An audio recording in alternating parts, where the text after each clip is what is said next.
I can't describe it anywhere near as well as the brand director. So like, what does ASBO do at the moment, and what do the next few months look for you now that you've been able to go through these transformations and actually have the ability to be creative rather than having to be dragged down by tech rather? We're a bi-monthly print magazine. That's like basically our calling card. We do a magazine, goes out every other month, goes out in a rough trade, Banquet Records, and we're primarily aimed at like 18 to 34-year-olds. Aside from the magazine, we're also online all the time through Instagram and on the website.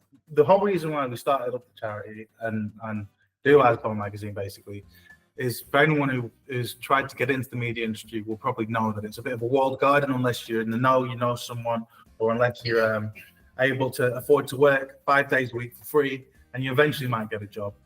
So much of it's on that behalf. So it ends up being quite elitist and stagnating because there's not enough new talent coming through, from various backgrounds. So we set up a magazine basically to allow young people to have a platform. We're platforming not only young creatives in the magazine, it's all written by young creatives, who are it's all like, so for example, from the graphic design to the writing, to the shoots, if the stylist on a shoot, if they're into journalism, well, they're going to go to a festival, you're not going to be making the brews for us.